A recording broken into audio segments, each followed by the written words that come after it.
And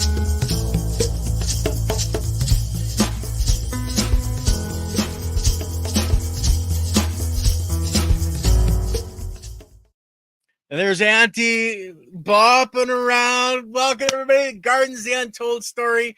We've got Auntie Lopez, our host, and myself, Ken Somerville, as the co-host. We're talking about 10 steps to a healthy and bountiful garden. So, Andy, what's the first step other than, actually planting the garden? Okay, we're going to go ahead and I'm going to do a share again, which I really like doing, right? Yep. I'm going to share it, and we'll see if I can get this together to work. So you guys should be able to see this little thing here that I'm doing right there. I'm going to push this here button, and then we're going to see what happens. So how's it look? It looks good. Okay, right. So first I'm going to do is I'm going to cover some basics for you, right? That's my garden, one of my customers' garden, by the way. Okay. Now, so in the past, you've heard me talk about the diseases in the soil. So I want to cover some of the basics right away, and then I'll give you your steps towards the end there, right? Because the steps are also very good. But I was thinking about it. I said, well, what's the point of giving you these steps if you don't know the basics? Now, a lot of people are been following me already. So I can't see the comments or anything, so you guys are you're gonna have to tell me, Ken, if anybody's asked a question. I did send it out to all my followers, so they should maybe come on board too. So let's just cover the basics. You all know that the biology controls diseases and pests, right? It's the soil biology. These are very important to understand because you get this together, your garden will be absolutely amazing because you still have to do some of the 10 steps I'm going to give you. But this is like the foundation of everything that you really need to do. If you don't get this together, the 10 tips won't help you at all because what? You don't have the biology in the soil. Yep. It's like planting the seed. If you don't plant the seed, you can't get a plant. Exactly right. So I do cover the seed, right? I do cover the seed, but I'm saying, I realize the 10 tips would be, the first tip is take care of the biology. So I'm really going to cover this fundamental thing that's very, very important. It's the biology, right? And the biology is very, very important, right? For it. It controls diseases. It provides the proper nutrition. It provides the trace minerals. So you have to take care of the biology. You really, really have to pay attention to that. Otherwise, it doesn't matter. Trace minerals are also very important. So these are basic things that you should already know. A lot of people haven't seen this before. Okay, so now you're going to find out about the biology, right? And again, this is key to everything, key to disease, key to pests, and key to healthy plants. But you can get all kinds of amazing seeds. You can do all the tips, and you're not going to get anywhere. You're going to say, what is going on here? So this is the most important thing that I could teach you, to bring across to you about the hidden soil workers, the hidden armies of the soil, right? And how the biology had more, there are many types of bacteria and biology going on in the soil. These are very fundamental things that you need to understand. And we had covered this the last time, but I can never talk about it too often, so you have to get rid of the toxins. We're talking about being organic, of course, right? You can be, you can't have a good organic garden if you're not organic. So I am assuming you would understand that the organic is a very important part of it. And so you want to treat the cause and not the effect. All these things are basic things that you really should know by now. Everybody raise their hand and say, yes, I got it, right? Both hands. Right. Anybody have any questions now so far as we're getting there, right? No comments? Nope. Okay. So diseases are just the effect, right? You have to control the cause and control the effect. Yeah, are you supposed to be moving the slide, Andy? Because we're still on the basics. All diseases are soil borne. Nothing's moving. Oh dear me! I am moving it, but it's not. It doesn't seem to be. It's not coming up on there. It switched to one. Oh, so maybe it's just better doing it this way then. But it won't let me. Yeah, we'll see, because I was moving it, right? So now I'm not sure how to do it because it's. Oh, I know what to do. It's not easy, man. This is ridiculous. See all the things on the side over here? It's like just I had it playing. Let's see. So yeah, we talked about the basics, uh, and we talked about how diseases are the effect. You guys can Yeah. see that, right?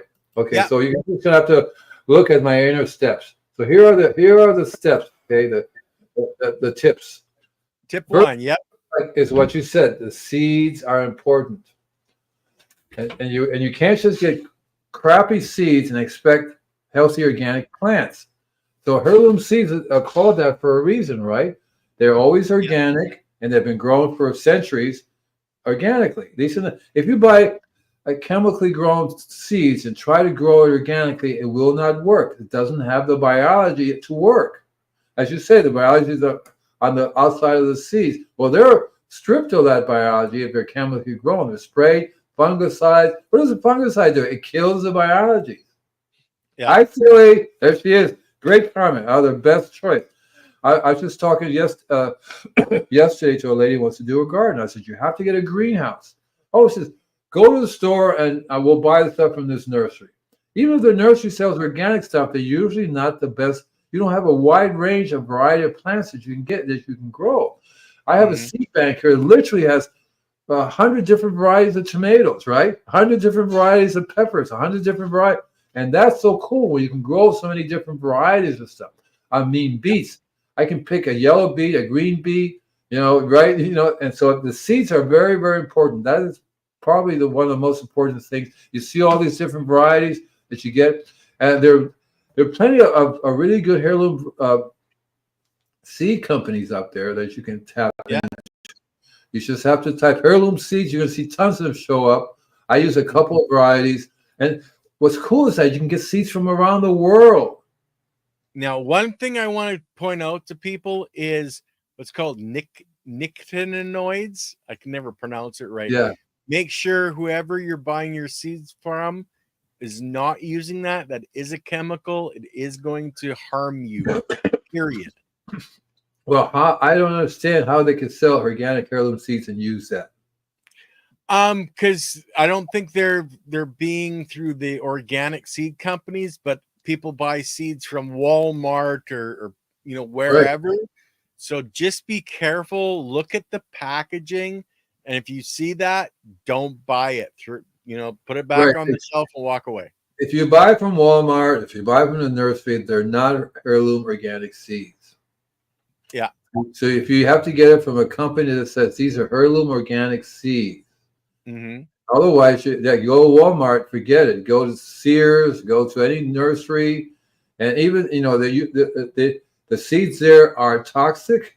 You don't want to have anything to do with it, right? And then you end up with the toxin in your body because they're of course going to be in the ground. Tip number 2, soil, right? Take good care of your soil. I went over that before. That's very important. I felt it wasn't enough here. I didn't say enough on there. And between the seeds and the soil, if you have that covered, then you're going to be surprised how well your plants will grow. The only problem I've learned from experience is that the rabbits, they love organic food. They go, oh my God, this is great food. They come across the street from people's garden. I said, how come they're all eating yours? Because the rabbits know when it's organic. It's a great. When it's healthy, yeah. When it's healthy, exactly right. They know that. That's the biggest. The gophers. The other day, the gophers were attacking some lady's place across the in the neighborhood, and I could swear they're all coming over here. They wiped my garden now. They ate everything. They go, oh, this is delicious. The squirrels love it. The squirrels are having a wonderful time. This is yummy. I'm going, oh, gee whiz. So the other thing is water. Water is very important, but unfortunately, people overwater.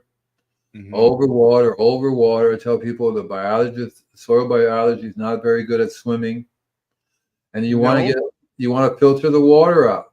By the way, I got a new link from the water. No, I didn't get the water company won't give me a link. The filter company, because they say I don't have enough followers. You have to have 100,000 followers, and we'll make you an affiliate.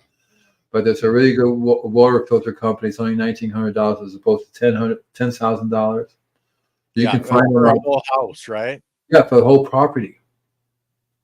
So I was telling them, I said, you won't believe why I'm recommending your filter. It's for the garden. Great seed source is McKinsey. Right. So I like to get Silly, why don't you maybe you or Ken can text me that. I'm assuming it would be that .com, right? With that name .com. Yeah, MackenzieSeeds.com. Yeah. And that's the Canadian. Yeah, yeah, yeah. I think they're out of Canada. Yeah, there's Yeah. lots of seed companies, and there's individuals that are, growing organically, collecting seeds, and becoming their own seed sellers. So you can check those kinds of people out too. Well, I have a seed bank, and I've often thought about repropagating them because I have some really cool seeds that are not available anymore. I also have some really cool seeds. My friend Olivia Newton-John, she came back with her husband, which, by the way, she died not too long ago. But there you go. Thank you. And he gave me these amazing seeds that are grown in Peru.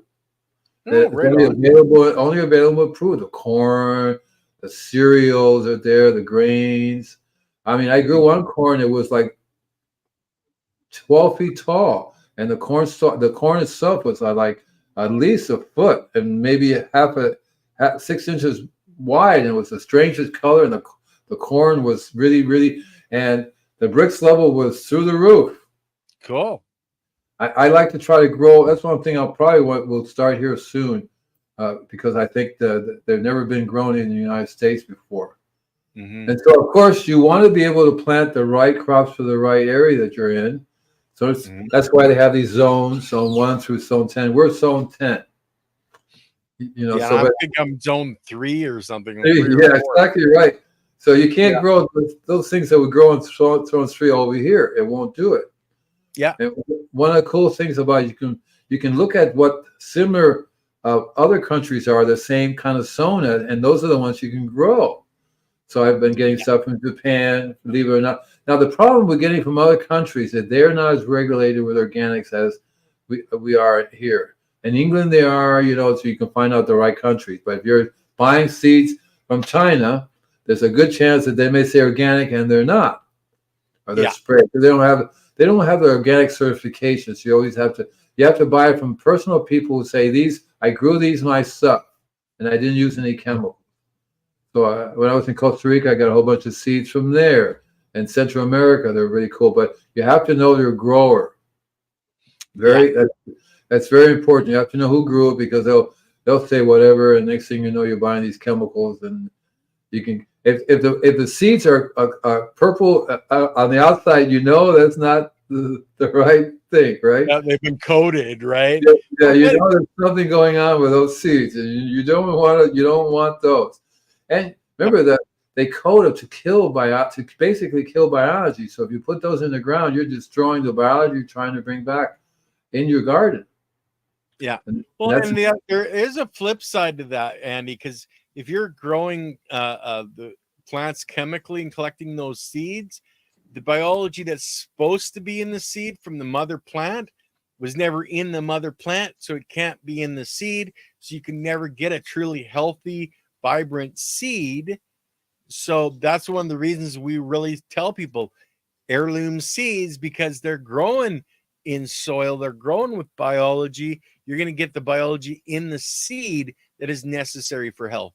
Exactly right. That's the basis of it. That's exactly what happens, right?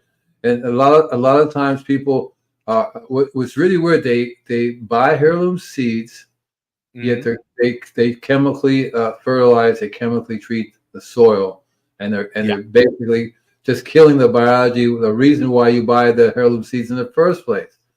So I've known quite a few people that say, I bought this heirloom seed. They asked me to come over and look at it. What's wrong? Well, I bought these heirloom seeds, like the organic tomato. I use Miracle-Gro. I use all these other things. And what's wrong with it? I go, well, let's see. Let me think about it for a little while, and I'll get back to you. And I said, right? And I didn't want to insult the people, but you can't grow organically grown seeds without the biology in a sterile chemical environment. It just won't work. The plant cannot. What does it say?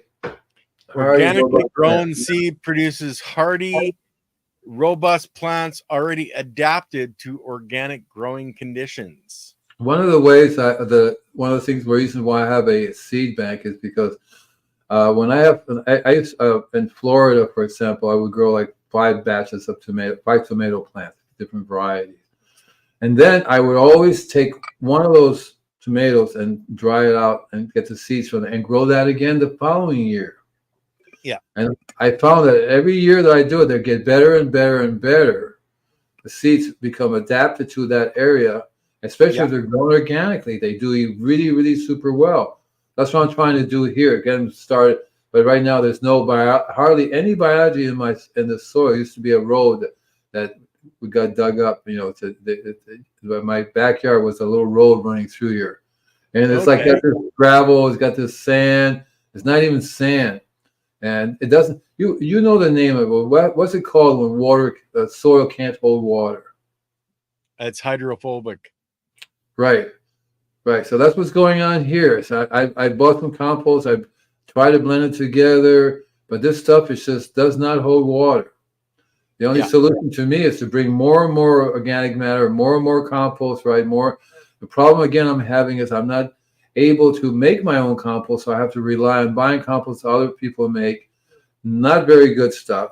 Want a tip, Andy? Yeah, man. Take a 4-foot or a 6-foot rod, depending on how your compaction layer is. Drive that into the soil to break through, and spray your mixture, your tea in that, so it goes all the way down. Fill that hole up, and just keep doing it, and then that'll slowly over time will start to regenerate that soil and break it up and put the biology back in. By over time, you mean like 10, 20, 30 years? No, if you do it, you can do it in a year. You can actually regenerate a farm in a year to 1 to 2 years if you're doing it right. What I do is something similar to that is I have a deep root feeder. Yeah. Yep. So the deep root feeder gets hooked up to my sprayer. Mm-hmm. And I turn it on, and the deep root feeder is about maybe 5 foot deep. Well, if you put that and you did it in your area that had that, because you're dealing with compaction, and you're dealing with no oxygen being able to get down there because of the compaction, then you're going to actually poke those holes in, allow moisture in, and it's going to break up the compaction because you're going to be putting the biology in there that does that job.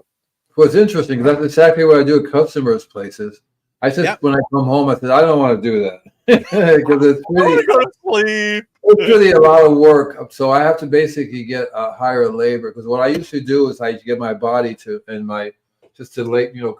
if you use your back to try to get down in there, it goes out. So I try to kneel while in the process of doing it, getting it down in there. But that's exactly what I need to do. I need to basically go down every foot and cover the whole backyard and inject it. One of the things I like about my sprayer is that it oxygenates the soil. It has all these oxygen that goes in there as well as a microbe. And that is an excellent idea how to speed it up. So I thank you for that. I have to get one of my laborers to come and say, you do that, because I am not going to do that. That's the problem with me. When you're working on other people's yards, you don't want to come and work on your own. Yeah. It's like a car mechanic. You never want to work on your own car. Right. So the other tip is make your own compost or buy from someone that does. You really don't want to buy stuff in the store unless you're local here, for example, and you're lucky enough to go to a place called Peachtree Hill, and Layton stuff is there. You see, so I know the source where it's coming from. Other than that, if you don't know the source, the best bet is to join an organic garden club. There's always somebody there making the best compost on the planet. It's always somebody. Yeah. Remember when we had the Michael Whitman? Yeah. So Michael Whitman makes an excellent compost. So we're going to be talking about some of his products really soon here when we get to it. And so you buy it from somebody that makes really good compost. Michael happens to be very good at making compost because he knows the biology, he knows what biochar does, and he knows what trace minerals does. And so you want to so that's why you join Organic Garden Club and they say, who makes compost here, right? And if the guy says and then you ask them, so, well, what are you doing for biology? If they go, duh, we don't know, we don't use manure, go next, right? Yep. But anything you buy in the store is probably more than likely 99% just looks good. Well, and there is and we just had the urban gardener on with Leighton on Monday.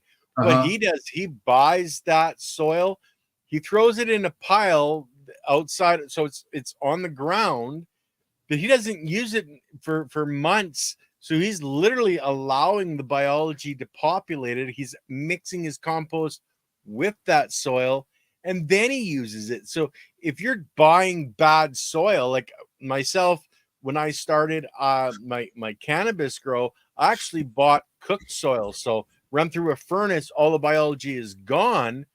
But then I composted it for 30 days, adding biology and different nutrients in to get a good soil. So you can buy really cheap soil, but understand you need to compost it for at least 30 days properly to make it actually usable soil. Well, one of the things I'm doing that's a little different than most people, and you'll probably figure it out that I'm very different. So I do my worm farm. Now, Yeah. the worm farm produces this amazing compost on a regular basis. So what I've been doing, I just recently had to clean it out and start it over again. So instead of, so what I do is I tend to bury it in where the beds are at. Dig a hole, put it right in the ground, and let it start to ooze out to the rest of the of that bed. You know, I would Yeah. love it. I would love it, but it's not a bad idea to buy a whole bunch of soil. So what I'm thinking I might do is I might like 20 bags. They have this compost that's just on the store. It's decent but not perfect. And so they have this product called Super Soil, which has mushroom compost in it. So I was actually thinking, get a whole bunch of bags, blending them together. But before I dump them into a pile, make a little pile of my worm compost in the center, and then stuff everybody into it, and cover it up, so that they would start to, because that's what when I in Florida, the way I made the best compost. When I made compost, I would always take some of that compost, make that the center of my next pile. Well, yeah, because it's already got the biology, and then it's Yeah, just gotta spread into your pile, spread out. and that's a perfect way to do it, Andy. That's what I'm thinking. I'm gonna do now, because I'm trying to figure out ways to have more of the good shit, so to speak, right? More of the good stuff, because I Yeah, just don't have a way to make compost. But you can literally buy. I can literally buy this stuff in the store, and then inoculate it. yeah, Because I have the spray, which I can spray. Plus, I can also use the. So I might just tell the worms, okay, everybody move out from this section and take a little bit and put in. I could make a big pile of this stuff, which would be very good. I think that's what the problem was when I had a friend who gave me a whole bunch of soil, which was hydrophobic. It yeah. was taken out. I should have made a pile, but inoculated with my stuff. And then keep it moist. You need to keep it around 70% moisture content for everything to work properly, for the biology to live. And guys, just if you don't have a meter, just grab a handful, and if you squeeze it tight in your fist and you see a little bit of dribbling coming out, you're right around that 70% Well, moisture this content. this stuff is hydrophobic, as I said. It's not going to hold the water. That's why you have to keep adding water until it's not hydrophobic anymore, Andy. That's the matter of soaking it That's what I've been long doing. enough. That's what I've Yeah. been doing, and it's been months now. It's still, you can see it's just not absorbing at all. So what I'm going to do next, I'm actually going to buy some compost, inoculate it with my stuff.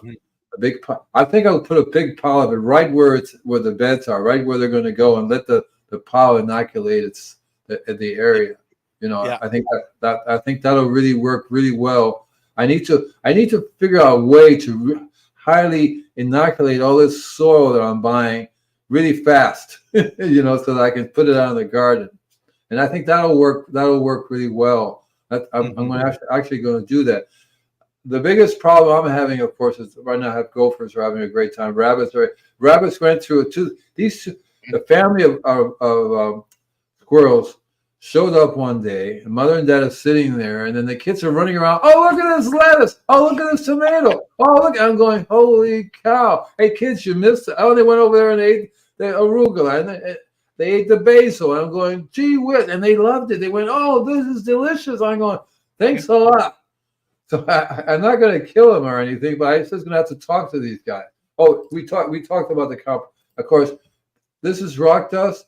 Now, rock dust is It's important for trace minerals. If you're making compost, I Mhm. used to go out and get manure and dump the rock dust right into it right away.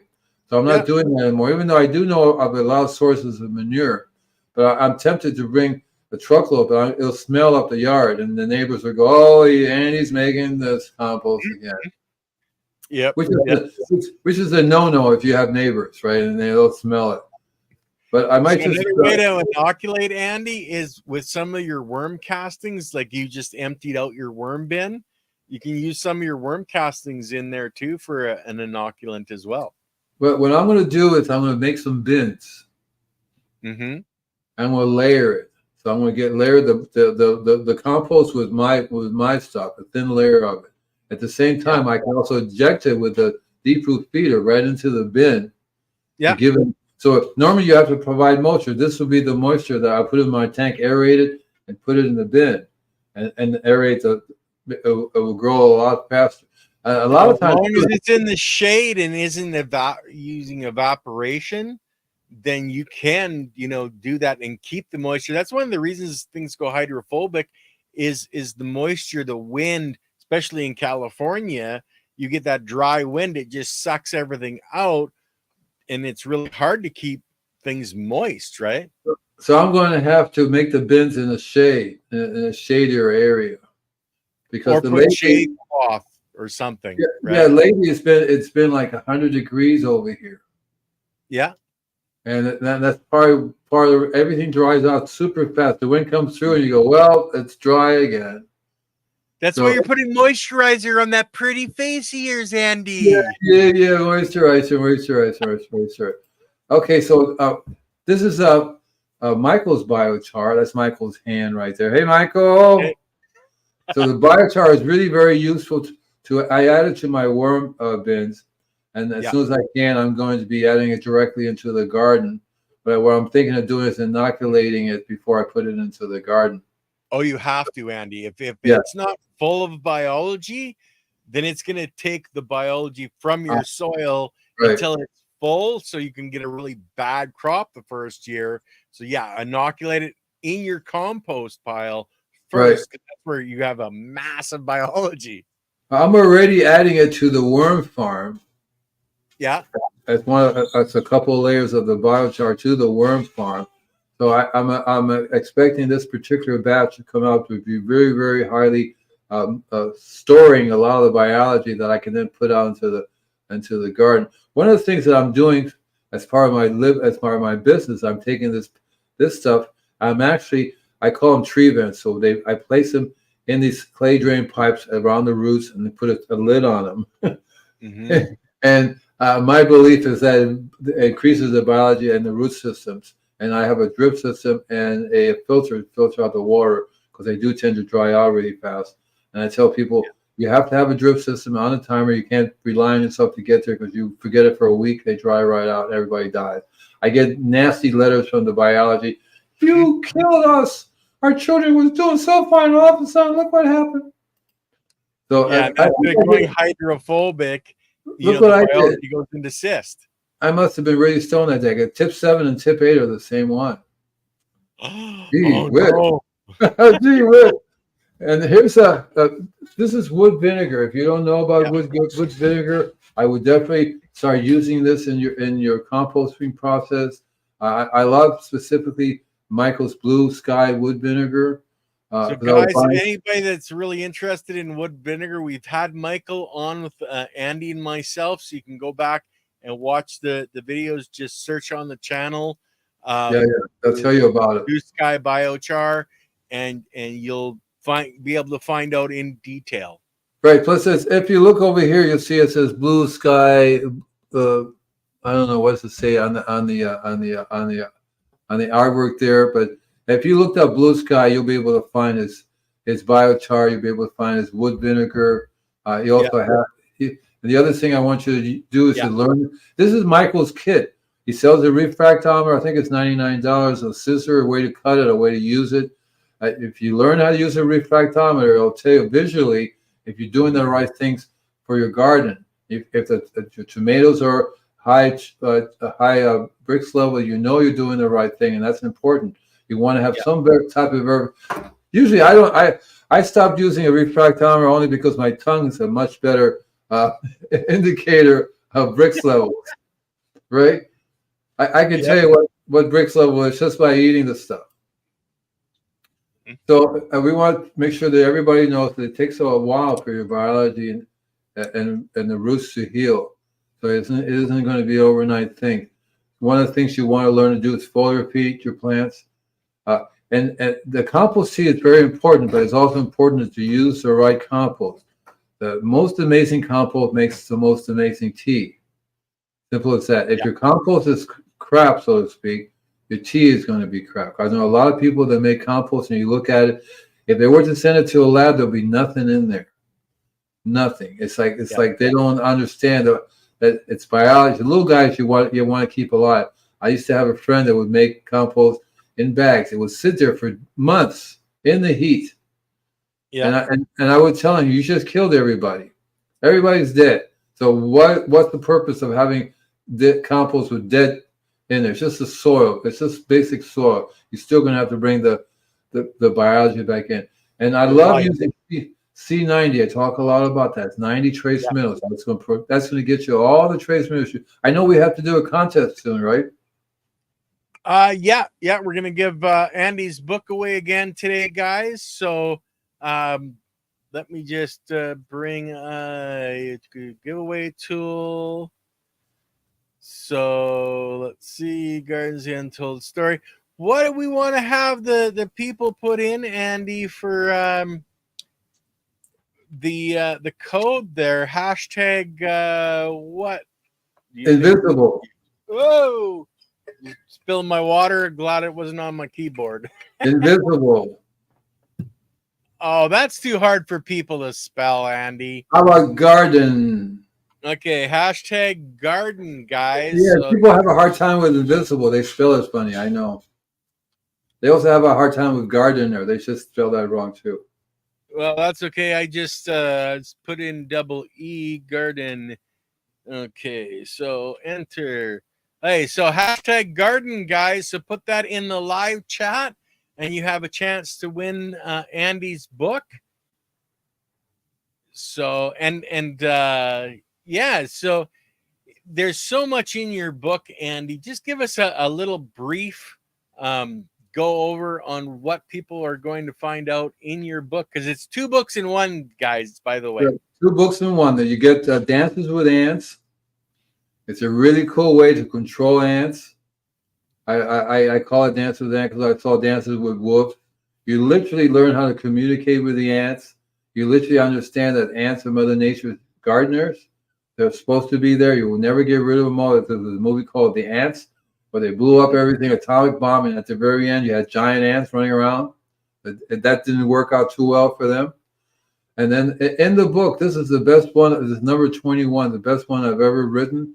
There are some really amazing secrets in. There's one secret in there I'm not going to tell you. You're going to have to find it. And it turns out that now, I don't know if people are reading the book, but they're actually saying that particular secret. It wasn't. So I'm pretty sure I invented it. I found out about it. And now people are saying it that I've never heard them say before, which is kind of cool. Either that they figured it out for themselves. It has to do with carbohydrates. I know I talked about it before. There's tons of stuff in there that over the years I've learned. So I've been doing this for 50 years. And so this is the best one ever. It's a big, giant book. Use it as your Bible. And if you can't go wrong with it. And you can always get online here, whether it's on this channel or on my channel, and say, I got this on this page. What do you mean by that? Or I need help with that. Because it doesn't cover all the diseases and all the pests. It gives a basic foundation of how to deal with all the diseases and all the pests. You see, right? And that's very important. And I again, you can tell that it was pre-Ken days because it doesn't say biology, soil biology in there. It says microbes. I mean, that's what I was calling it for years until I got here, and all of a sudden, it's the biology. Oh my God! So you should write a book, Ken, called "It's the Biology" because that's a very good title. I was going to ask you mind if my next book is called "It's All About the Biology" because that's an amazing title. It really is. Any idiot can look at it and go, "Oh, right." Not that they're idiots, but you know what I'm saying, right? Yeah. So, guys, nobody's put in hashtag garden yet. All we need is one person. They're automatically going to win if we only have the one. But somebody's got to put in hashtag garden so that we can I'll do it. draw. I'll do Wow. it. I'll do it. I'll do it. Yeah, the cake in a cup. Why don't you do it? They're just busy. They're just busy talking to each other. They're having a great time. Lily, and these guys have a wonderful time talking to each other. They're not even paying attention to us here. It's like Cake says if it isn't on audio, I haven't read it. So he needs the audiobook version. Hey, audio. We have yeah, it's who is it? I need Canyon. Yeah, that's our first one. So we're gonna give you guys I'm gonna count to 10. And if nobody else is put it in, then she is going, or he, because it could be Ian or Yana. Cannon. It's an it. Okay, 1, 2, 3, 4, 5, 6, 7, 8, 9, 10. Okay. Congratulations. So we have our winner. Okay. Yeah. Was that? No, I thought it was another person. No, that's good. That's great. That's great. You'll get it shipped to you directly from my favorite Amazon place. And all you have to do, and I'll put it into the chat, it's all about the biology at gmail.com. So just send me an email and I'll with your address and I'll forward that to Andy and Andy will get that out to you. And guess what? It just occurred to me what I'm going to do too. So when you send an email, I'm going to email you back a free copy of the Bricks book, which is an ebook. Cool. Right? You'll get that also too. So just remind me, because I don't know who the hell you are, or I don't remember anything, to say, Andy, you promised me you also get the Bricks book, right? Yep. You'll get that. Well, Ken and I were talking about, I'm going to make this book into an ebook, and so everybody can get it. It'll be one of those things where everybody wins, because it's like the more the better. I think I love to get it that way. Because I pay for this book and have it shipped, but it's okay. But the ebook version, we can give away millions of these things, as far as I'm concerned. And I think we can even put it in the comments. Yeah, in the description. We'll put the ebook in the description once you have it all set up, Andy. Yeah. But we'll be giving away the physical books on Wednesdays for people. That's what you'll get now. Exactly right. The physical book. Yep. So any guys have any questions? What's going on? Anything I should talk about? We've still got a little bit of time. I think I went too fast. Well, we're quick, Andy. I mean, we can talk about pretty much anything, with the 10 steps. We've covered that. Or were we only at 9? No, I skipped. I had one twice, number 7 twice.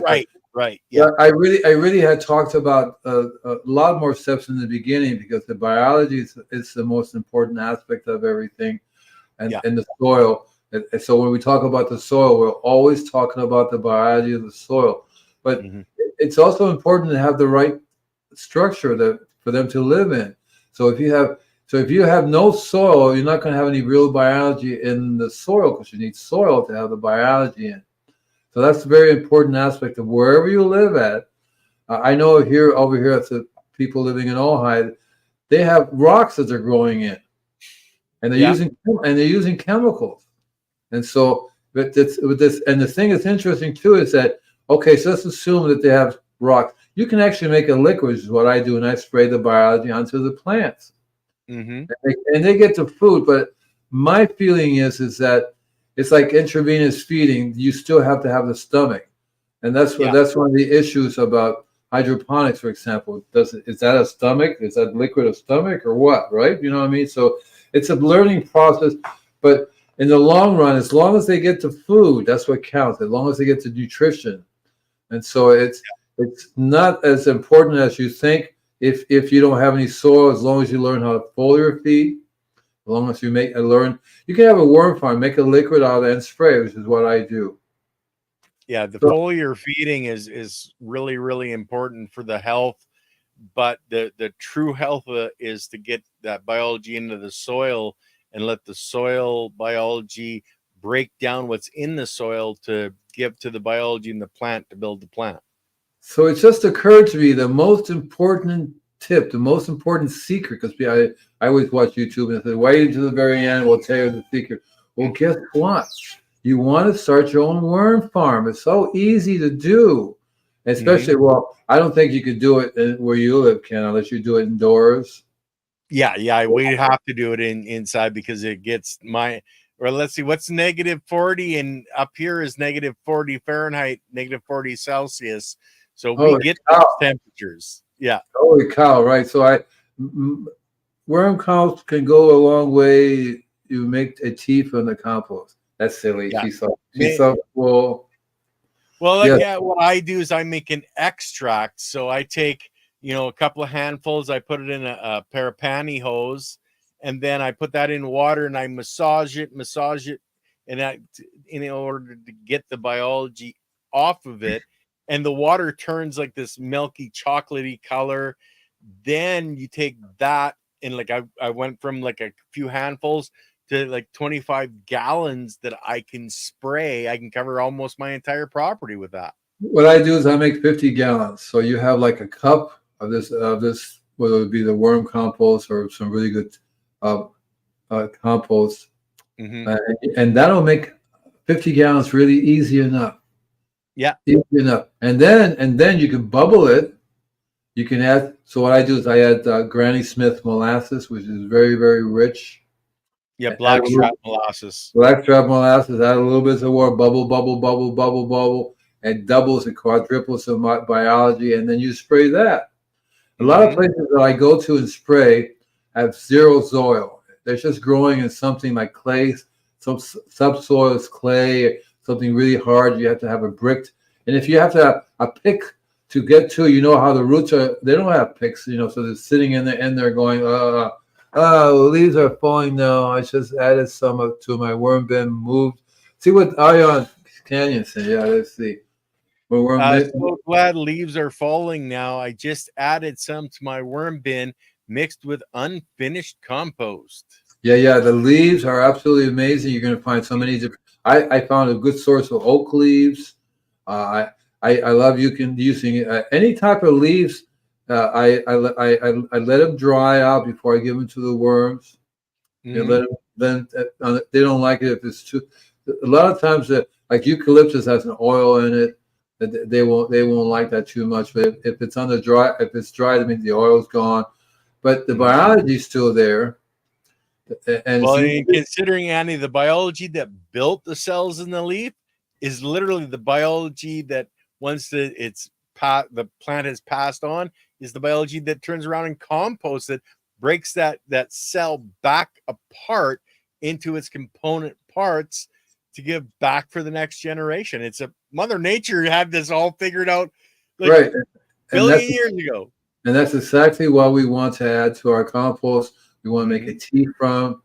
So I love pine needles, pine cones, all kinds of things to really decompose really super fast, especially when a lot of times I put it in the worm bin, I come back in a week and I go, what happened here? They all just sort of decompose. Occasionally I may have a little fungi party open up at this bright orange plant growing in there. They, hi, close the door. Oh, sorry.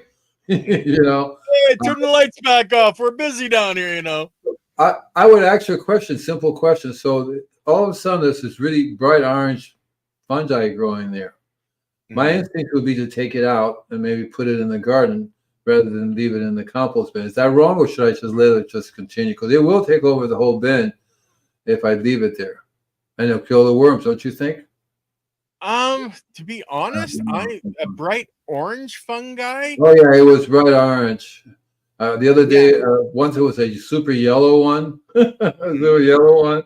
It wasn't like a mushroom. It was like some type of fungus, and it was moving. It was it was talking to me. I said, "You are." I'm going, "Whoa." Fortunately, I know whale language. Whoa, there are you. You play too many pirate games, Andy. I'm sure of it. I'm sure of it. To be honest with you, Andy, that might be a question better answered by Leighton. Yeah. I'm not sure which fungus that would be, but if it's a mycelium, then that's the plant that I think actually it's a grows mycelium. mushrooms. I think it's a form of mycelium, right, right. And Yeah. they usually, so one of the things that I've learned from experience, well, I was at a house just the other day that I take care of, and the lady calls, she says, "There's mushrooms growing over the yard.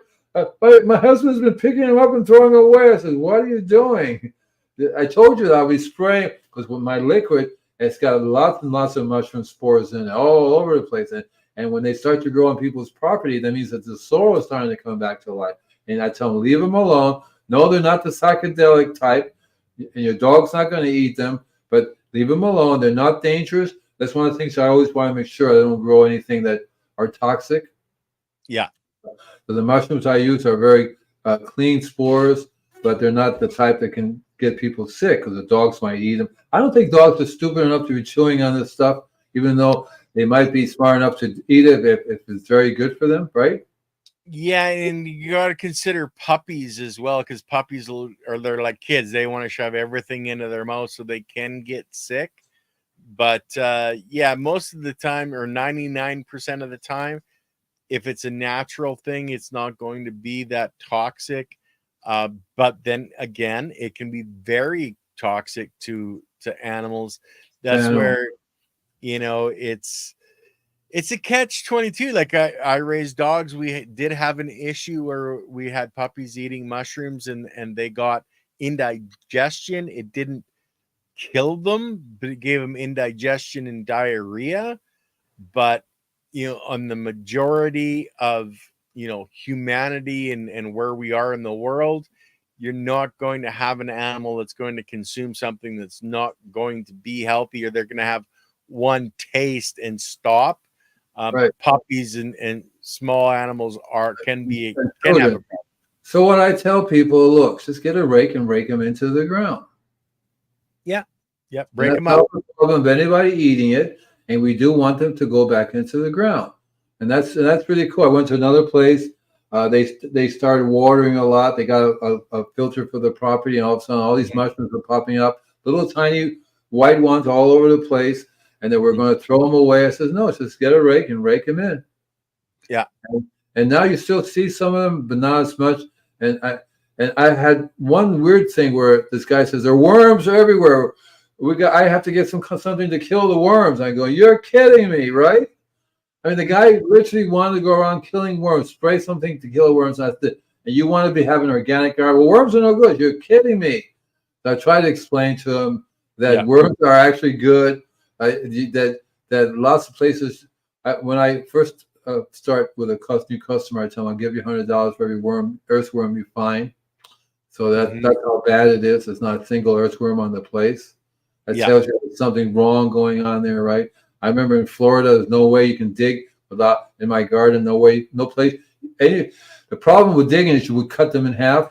You literally, there'd be a worm going, I was doing fine until you came along, because I can't feel my legs now. It's pretty funny. What's going on in the mum num num num room? What's it?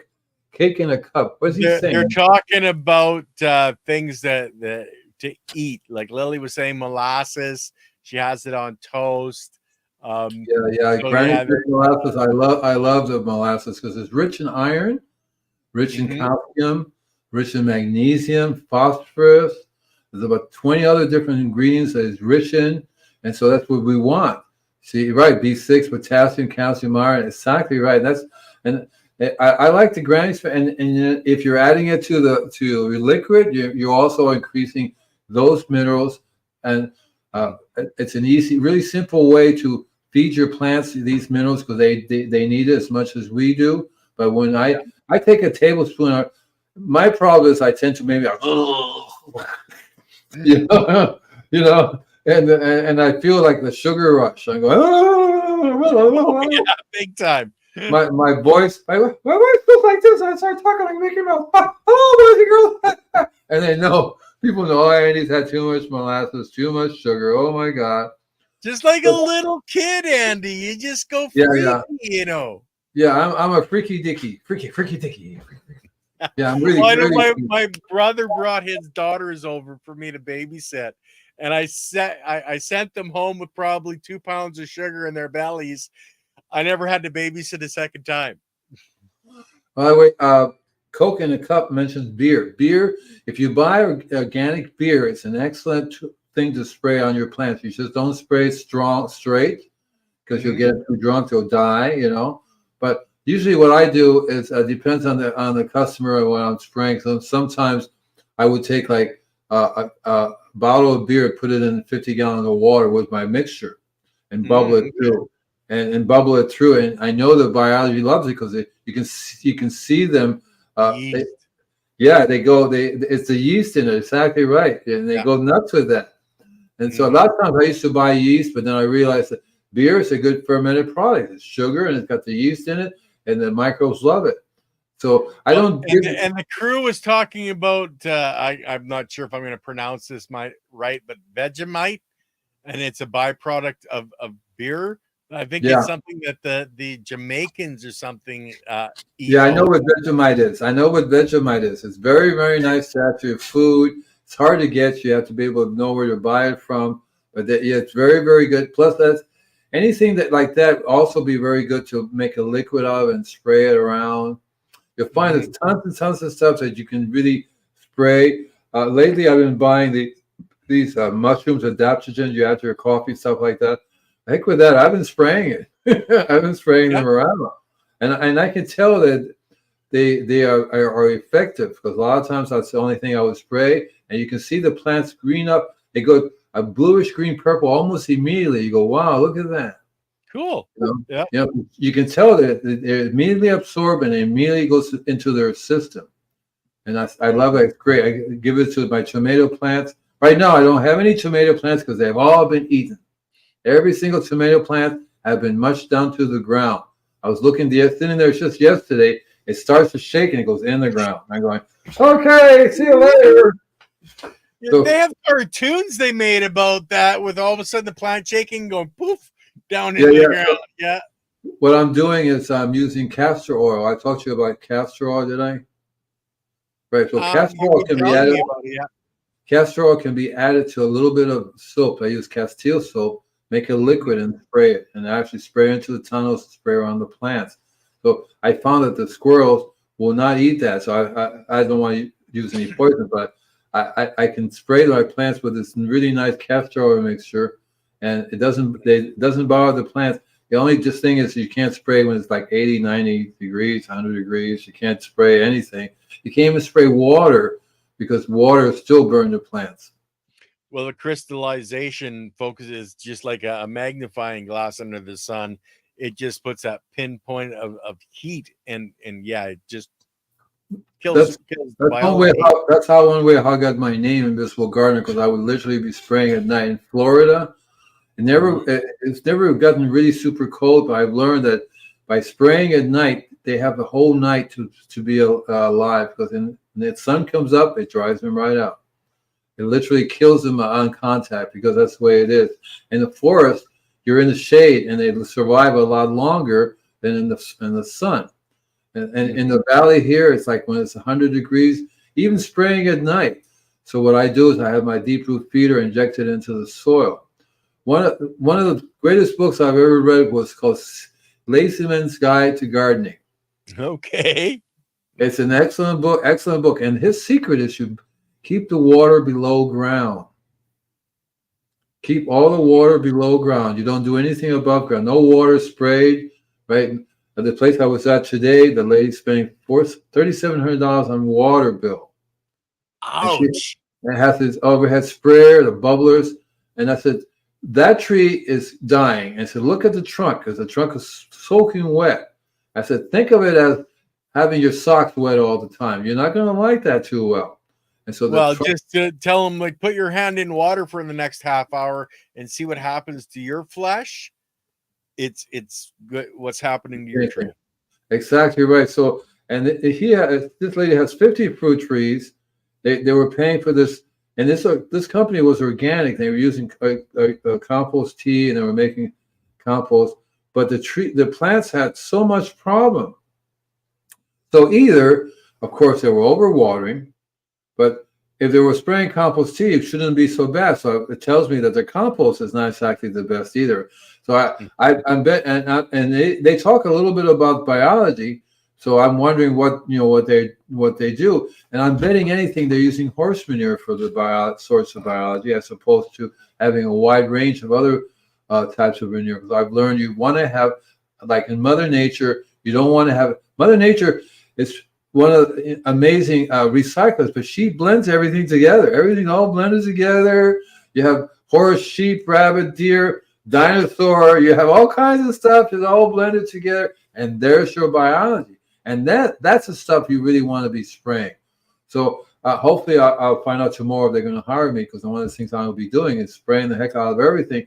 But yeah, I forgot. As a matter of fact, when I write, I'm going to say, I hope you have whole property filtration system, because the water is killing the biology, especially when it goes on the trunks of trees. It's destroying their ability to absorb nutrients.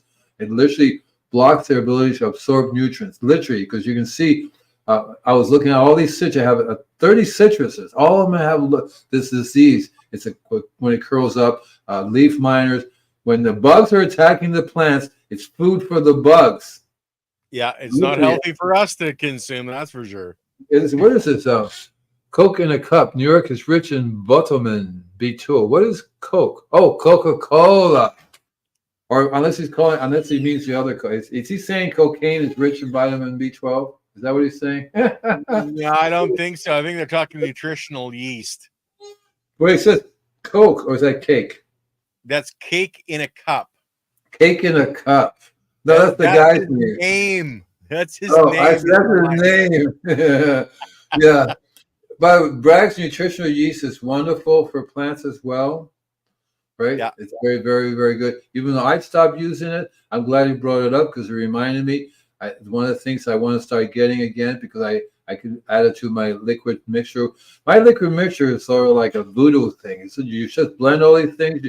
You stir, you do anything to it. And people say, "What the heck are you doing?" So I really don't know. But you have to be naked and start chanting, "Oh my God, yeah, wait, oh, Jesus, it's getting really bad, man. It's getting really bad, really weird."